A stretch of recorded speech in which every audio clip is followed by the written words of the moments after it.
В 17-й раз на берегу Амура зажгли цветайский костер. Уже по традиции у костра собрались люди, близкие по духу – литераторы, поэты, почитатели русской поэзии.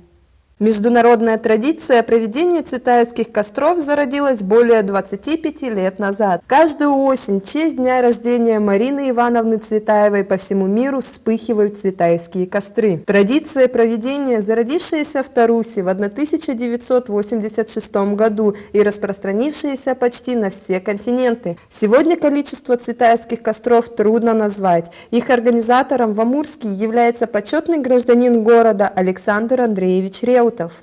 Я здесь одна, к стволу каштана, прильнуть так сладко в голове, и в сердце плачет стих Растана, как там, в оставленной Москве. Есть на земле поэты, которых узнают только по одному имени, без добавления фамилии. Говорят «Марина», и мы сразу понимаем, что речь идет о Цветаевой. Ее имя справедливо выделяется среди самых знаменитых поэтов 20 века. 8 октября 2017 года исполнится 125 лет со дня рождения Марины Цветаевой, великого русского поэта, прозаика, переводчика. Цветаевский костер – это добрая, хорошая традиция для жителей города Амурска, тех, кто уважает стихи, тех, кто любит поэзию. В нашем городе уже много лет существует литературный клуб на базе межпоселенческой библиотеки, которая расположена в городе Амурске. Сегодня любовь к стихам, любовь к слову является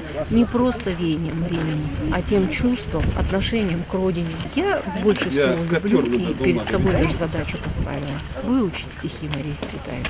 Это так вдохновляет. Поэтому я люблю, когда наши представители литературного общества читают стихи.